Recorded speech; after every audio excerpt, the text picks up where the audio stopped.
Salam alaikum, bienvenue dans ce nouvel épisode de Mes Bricolos. Alors en appuyant sur Play, vous vous êtes dit, vous êtes certainement dit, pour ceux qui suivent la vidéo et qui ont suivi les vidéos précédentes, et la vidéo notamment la vidéo du 7 avril, vous vous êtes dit, Younes va nous parler des derniers produits Apple qui ont été présentés à la dernière keynote du mercredi 7 avril. Vous vous êtes dit ça.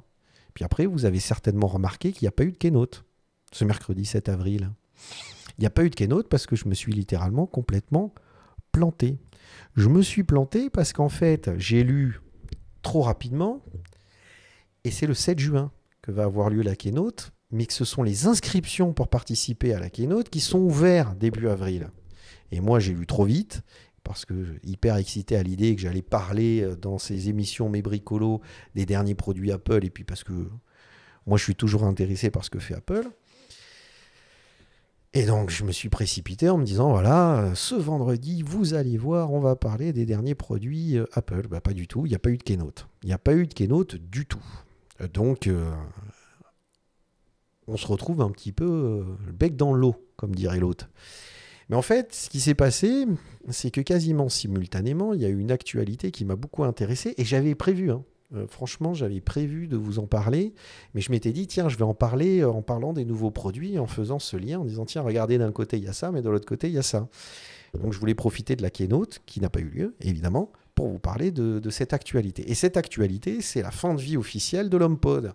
Alors, c'est un article qui a été diffusé dans iGénération, et le mec, il met un petit smiley qui smilait pas du tout et qui chiale. Alors que finalement, c'était complètement prévisible. Alors l'HomePod, pour ceux qui ne savent pas, alors je pense que toutes les personnes qui regardent cette vidéo sont au courant de ce qu'est l'HomePod. L'HomePod, c'est une petite enceinte, à peu près cette taille-là, là, qu'Apple avait sorti il y a quelques années. Les mecs, ils avaient fait ça, ils avaient mis 5 ans pour développer ce produit, etc. Il avait présenté comme étant un objet révolutionnaire de rien du tout, parce qu'à l'époque où ils l'ont sorti, il y avait déjà beaucoup de systèmes à peu près équivalents qui existaient avec Alexa, avec Google Home et aussi avec Sonos, qui commençaient à intégrer Alexa et Google Home à l'intérieur de l'enceinte. Alors ce sont des enceintes connectées qui qui ont une bonne qualité sonore, mais ce sont des enceintes connectées qui permettent de recevoir des commandes vocales, et donc de déclencher, de changer la lumière de son appartement, etc., de mettre de la musique évidemment, de lancer sa télé et tout ça. Alors, Apple présentait l'HomePod synchronisé avec Siri, donc c'est Siri qui prenait en charge tout ça, et HomeKit qui était le système de domotique, si vous voulez, de la maison connectée Apple. Le problème, comme je vous dis, c'est que quand c'est sorti, il y avait pléthore de concurrents et que leur objet unique seul, alors que par exemple, si on prend le cas de Sonos qui avait, déjà à l'époque, ils avaient une dizaine de produits pour la télé, pour étanche, pour son salon, pour je sais pas quoi, pour sa chambre, avec un caisson de basse et tout. Apple est sorti avec cette enceinte, alors bardée de technologie, enfin c'est ce qu'ils vous disent. Après, c'est toujours pareil, ce ne sont pas des choses qui sont visuellement... ou est-ce qu'à l'écoute ça fonctionne vraiment? C'est-à-dire ils vous ont dit, ils avaient fait une vidéo à l'époque absolument incroyable pour vous dire que les enceintes, vous en avez une ou deux, elles vont se connecter directement, elles analysent l'environnement pour vous proposer le son le plus adapté en fonction des éléments qui se trouvent à proximité pour éviter que le son réverbe dans tous les sens, etc., et que ça vous donne la qualité sonore la meilleure, certainement. Mais en fait, Sonos fonctionne très bien et la qualité sonore de Sonos fonctionne bien. Alors après, évidemment, si on veut rentrer dans le détail, puis il y a peut-être des subtilités, des différences, et certainement, moi je dis pas, j'ai jamais testé le HomePod, mais je veux dire pourquoi pas, mais de là à dépenser 350 € dans une enceinte, alors qu'à ce prix-là, on peut en avoir deux chez Sonos, bon, je sais pas. Moi, c'était couru d'avance, et puis en plus, à l'époque où l'HomePod était sorti, Siri fonctionnait pas des masses, et d'ailleurs toujours Siri alors ils ont rattrapé un peu le coup, mais il est toujours à la traîne derrière Alexa et Google Home. Google Home, c'est incroyable, vous lui posez une question, les réponses sont vraiment pertinentes. Moi à la maison je suis équipé 100% Google Home, donc je peux vous expliquer le truc, ça marche super bien. Alors Apple a arrêté la production des HomePod, mais je ne sais pas si vous vous souvenez, à l'époque de la keynote de septembre, ils ont sorti le Mini. le Home Mini, en fait, qui est beaucoup plus pertinent parce que beaucoup moins cher, il coûte moins de 100 euros. Donc pour le coup, ça devient beaucoup plus intéressant parce qu'il n'a pas les qualités sonores du HomePod, ça c'est certain, mais est-ce qu'on en a vraiment besoin, surtout pour des enceintes qu'on commande vocalement? Je ne suis pas sûr, parce que tant que ça procure une ambiance musicale suffisante, on n'a pas besoin d'avoir un truc qui, soi-disant, vous reproduit tous les sons de la planète. Enfin bon, je veux dire, là, c'était un peu trop poussé à mon avis, alors que là, ça fonctionne très bien, ça coûte 100 balles, à peu près 1000 dirhams. On peut en acheter 2-3 pour le prix d'un grand. En plus, on peut les associer pour avoir du son stéréo, ça fonctionne comme l'HomePod. Et il y a une fonction qui est vraiment sympa, c'est qu'on approche son téléphone. Comme ça, on approche son téléphone de l'enceinte et si on écoute un morceau sur son téléphone ou qu'on veut lancer un morceau sur son téléphone, en approchant le téléphone du HomePod mini, et bien directement, il lance le morceau. Donc, ils avaient vraiment travaillé l'ergonomie, c'est beaucoup plus intuitif et c'est beaucoup plus attractif. Mais ils sont complètement à la ramasse parce que si on regarde Google Home qui a racheté Nest ou un truc comme ça, en tout cas qui propose aussi les produits Nest, la quantité de produits qui sont proposés est absolument hallucinant. Ils vous proposent des systèmes avec écran de différentes tailles, des petites enceintes, un maillage Wi-Fi avec Google Home intégré, tout le système de clim, c'est-à-dire que HomeKit Apple qui devrait proposer un écosystème aussi important que celui-là, le propose pas du tout. Donc, je veux dire, Google est beaucoup plus en avance sur ces systèmes que ne peut l'être Apple. Ce qui est un petit peu dommage, parce que s'il y a bien quelque chose qui fait la notoriété, qui participe à la notoriété d'Apple, c'est son écosystème. C'est-à-dire, on n'arrête pas de dire l'écosystème d'Apple. Alors, j'aime bien le dessin parce qu'il le montre assez bien. C'est le fait qu'en fait, tous les objets soient connectés. Et que très facilement, vous êtes sur votre téléphone, vous passez sur votre portable. De votre portable, vous avez votre Apple Watch qui directement vous donne les infos. Et c'est vrai que l'écosystème Apple fonctionne très bien. Mais depuis l'Apple Watch, si on regarde, donc on a le Mac, l'iPad, l'Apple Watch, et l'iPad et l'iPhone, je veux dire, ce sont les différents écrans qui nous permettent d'accéder au contenu Apple et à tout ce dont on a besoin dans la journée, l'application, etc. Et l'Apple Watch, mais en dehors de ça, l'écosystème d'Apple, il n'est pas terrible. C'est-à-dire que je trouve que par exemple Google a un écosystème qui est beaucoup plus important avec les systèmes de sécurité, caméras, thermostats, etc., etc. Enfin, je veux dire, il fonctionne très bien. En plus, moi j'ai Philips Hue qui est synchronisé avec mon Google Home, c'est-à-dire c'est les lumières, et ça fonctionne du feu de Dieu. Donc on peut dire que l'HomePod a été un bide. Il a été un bide parce que ils se sont trop focalisés sur l'aspect acoustique de l'enceinte, mais ont mis de côté tout l'aspect ergonomique, fonctionnalité qui participe à l'écosystème. Donc là, normalement, sur la keynote de juin, on devrait avoir plein de produits qui à mon avis, vont favoriser et valoriser l'écosystème Apple parce qu'il commence à être un petit peu à la traîne. Autant les processeurs sont absolument incroyables avec les M1, on ne va pas rentrer dans le détail, mais ce qu'ils ont proposé sur le plan technologique est très intéressant. Mais sur le plan de l'écosystème, donc de produits innovants qui participent à la facilité d'utilisation de tous les produits Apple et de son espace de vie, de son bureau, etc., je trouve qu'Apple est un peu à la traîne. Et d'ailleurs, je suis tombé sur un article qui m'a beaucoup plu, c'est les 15 pires échecs d'Apple, du AirPower, OpenGate, etc., etc. C'est un article qui est sur CNET, qui est très intéressant parce que c'est vrai qu'à chaque fois, et c'est vrai, c'est bien de le noter parce que c'est une réalité, on prend Apple en tant que designer, mais même en règle générale, quand par exemple, des fois, c'est vrai que je parle avec des clients et je leur dis, mais regardez, si Apple aujourd'hui a un tel rayonnement, c'est qu'ils ont fait confiance à l'innovation, que le département design d'Apple est vraiment valorisé, etc., etc. Donc c'est un argument pour sensibiliser les entreprises marocaines et les entreprises en règle générale à l'innovation et à la créativité. Mais il faut aussi admettre, et c'est une réalité, que des fois, l'innovation et la créativité, ce sont des prises de risques pour les entreprises et qu'on peut se planter. Et quand on se plante, ça coûte quand même un peu cher.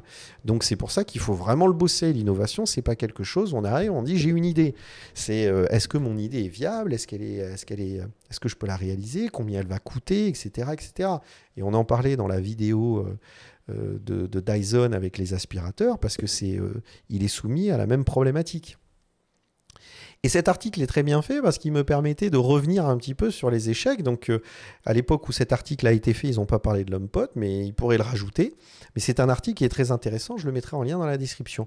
Et moi, je vais vous parler de 2-3 échecs qui m'ont paru intéressants. Je crois que c'est deux échecs qui m'ont paru intéressants que j'avais envie de mettre en avant. Alors, évidemment, tu as le AirPower, qui a été un bid monumental. Mais un bid monumental, ça, ce qui est intéressant, c'est que le bid n'a pas été causé par l'innovation du produit, parce que tout le monde rêve d'avoir ce produit, une espèce de petit tapis dans lequel on peut poser n'importe quel objet et il vient de se recharger directement, en sans contact. Mais le problème, c'est qu'en fait, c'était une très belle idée, mais qu'ils n'ont pas réussi à fabriquer. Parce qu'en fait, le souci, c'est qu'il n'y a pas de technologie qui existe aujourd'hui qui permette de pouvoir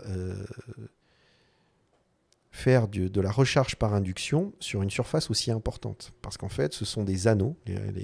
L'induction, ce sont des petits anneaux, comme des petites assiettes, et on doit poser l'objet dessus. Mais on doit le poser assez précisément dessus. D'ailleurs, si vous avez des téléphones recharge par induction, vous remarquez assez facilement que si vous le mettez un petit peu à côté, c'est pour ça que d'ailleurs le dernier iPhone, une espèce de recharge par induction vient s'aimanter sur le téléphone. C'est vraiment, ça permet de le centrer tout de suite, parce que sinon, on charge beaucoup moins vite ou on charge pas du tout. Moi, ça m'est déjà arrivé de poser le téléphone sur ma table de nuit où il y a un système par induction, de recharge par induction, mais pas de le poser au bon endroit. Et le matin, quand tu te lèves, tu as vraiment l'impression de l'avoir mis comme il faut. Tu regardes ton téléphone, il n'y a plus de batterie. Et en fait, le problème, c'est ça, c'est que le petit tapis, il chauffait, ça ne marchait pas, et les ingénieurs n'ont pas réussi à faire que cet objet existe, et ils l'ont retiré, c'est-à-dire ils ne l'ont même pas produit, c'est-à-dire ils l'ont retiré des actualités et des objets à produire de chez Apple, parce qu'ils n'ont pas réussi à le fabriquer, même si ça restait une bonne idée. Donc là, on voit exactement le produit, le cas d'un produit qui est une très bonne idée, simple, ergonomique, fonctionnel et beau, mais qui n'a pas vu le jour parce que les ingénieurs, parce que les mecs en charge de la fabrication n'ont pas réussi à trouver un système viable pour vendre ce produit. Et c'est quand même assez violent parce que en termes de déception pour le consommateur, c'est assez élevé. Mais voilà, on se dit, bon, ça va venir, ça viendra. Et je sais que ça viendra un jour, c'est pas le problème. C'est juste que là, Apple n'a pas réussi à le fabriquer. Et là, on passe sur un autre produit qui, pour le coup, lui, existe. C'est pas un problème technique, il est sorti sur le marché. C'est les petites télécommandes des Apple TV qui sont absolument horribles. Mais ça, c'est un fait. C'est-à-dire, c'est pas moi qui vous dis, parce que moi, j'ai une Apple TV dans mon salon. Je m'en sers tout le temps. Je me sers que de ça, d'ailleurs. C'est aussi simple que ça. Mais parce que je me sers de ça, parce que le système fonctionne bien, l'Apple TV fonctionne bien, parce que l'écosystème, encore une fois, d'Apple fonctionne super bien, qu'on a accès à tout facilement. Mais la télécommande, c'est un calvaire, parce qu'elle est toute petite, elle est hyper fine. Alors, elle se coince toujours sur les canapes, tu sais, là, dans les entre les coussins des canapés, c'est un calvaire. On la retrouve jamais parce qu'elle est tellement discrète, elle est tellement fine qu'on ne sait jamais où elle est. Le côté tactile est certes agréable, mais en fait, on se plante souvent. Il faut vraiment prendre le coup de main. Le coup de main, c'est pas intuitif du tout. C'est pas quelque chose comme un iPhone où tu prends l'iPhone, tac tac, tu sais directement, ton doigt est très précis, etc. Là, pour prendre le coup de main, pour se déplacer sur le menu avec la zone tactile, qui est la partie grise mat qu'on voit au-dessus, là, qui est celle-là, de la télécommande, c'est pas pratique. Je sais même qu'ils ont rajouté cette espèce d'anneau blanc autour du menu parce qu'en fait, on se plantait entre la deuxième et la troisième génération parce qu'en fait, on savait pas où. Naturellement, quand on regarde la télé, mais on ne regarde pas forcément les touches. Et résultat, une fois sur deux, on se plantait, on appuyait sur le mauvais bouton. Et donc, ils ont rajouté ça, comme ça, au doigt, on le ressent beaucoup mieux. Mais même dans cette configuration-là, la télécommande, c'est une horreur. C'est une horreur à utiliser, ça ne fonctionne pas, c'est pas ergonomique, c'est très peu fonctionnel. Enfin, on se galère, c'est pas intuitif, et c'est pas Apple, quoi, en fait, si vous voulez. Alors, peut-être que sur le plan du style, ouais, ça le fait, c'est joli, c'est un beau produit. Mais sur le plan de l'usage, ça va pas du tout.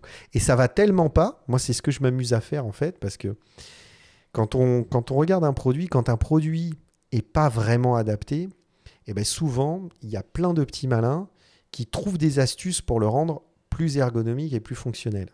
Parce que ça veut dire que l'objet initial tel qu'il est proposé fonctionne mal. Et donc, vous allez sur Amazon et il existe une quantité phénoménale d'accessoires. Alors là, j'ai sélectionné celui qui me paraissait le plus intéressant, d'accessoires pour les télécommandes des Apple TV qui permettent de justement de les rendre plus ergonomiques, avec une meilleure tenue à la main parce que c'est hyper galère à tenir, c'est tellement fin, ça glisse. Donc une meilleure tenue à la main, on sent qu'on peut vraiment caler ses doigts dedans, qui permettent aussi d'avoir un indicateur de couleur, donc de savoir où est sa télécommande, parce que comme elle est très sombre, noire, grise, on la pomme, et je ne vous raconte pas quelle est la facilité pour perdre cette télécommande, la rend plus grosse, plus épaisse, donc moins susceptible de glisser entre les coussins, parce qu'aussi c'est un caoutchouc un silicone, pardon, qui permet de résister en fait, alors que l'autre il est tellement lisse, tellement verni que la télécommande elle glisse constamment, même je vous dis même dans la main. Là au moins tu la poses sur ton canapé, elle va pas avoir tendance à glisser entre les deux coussins. Donc non, c'est vraiment une belle idée que d'avoir fait ça. Et en plus de ça, ils ont même rajouté une petite poignée, comme ça tu es sûr de ne pas perdre ta télécommande, tu l'accroches à ton poignet, et puis, enfin une petite ficelle, une petite sangle, pardon, que tu accroches directement à ton poignet, comme ça au moins tu es sûr de ne pas perdre ta télécommande. Et moi je trouve ça très intéressant parce que pour le coup, on a un objet où on améliore la fonctionnalité du produit. Donc ça veut dire que vraiment le produit initial, ça ne fonctionne pas, quoi. C'est un calvaire.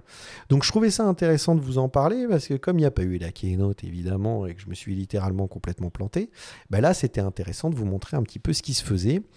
Quels ont été les échecs d'Apple? Il y a ce site internet, mais aussi et surtout les produits qui, à part l'HomePod, l'AirPower et cette petite télécommande qui ont été quand même pas forcément ouf pour différentes raisons, mais au moins ça vous donne une indication. Et donc ça me permettait de parler un peu de tout ça. Et je vous parlerai des produits Apple le 7 juin et pas le 7 avril. Voilà les gars, sur ce, pslama à tous, profitez bien de votre week-end et on se retrouve mercredi prochain pour une nouvelle vidéo de mes bricolos. Pslama.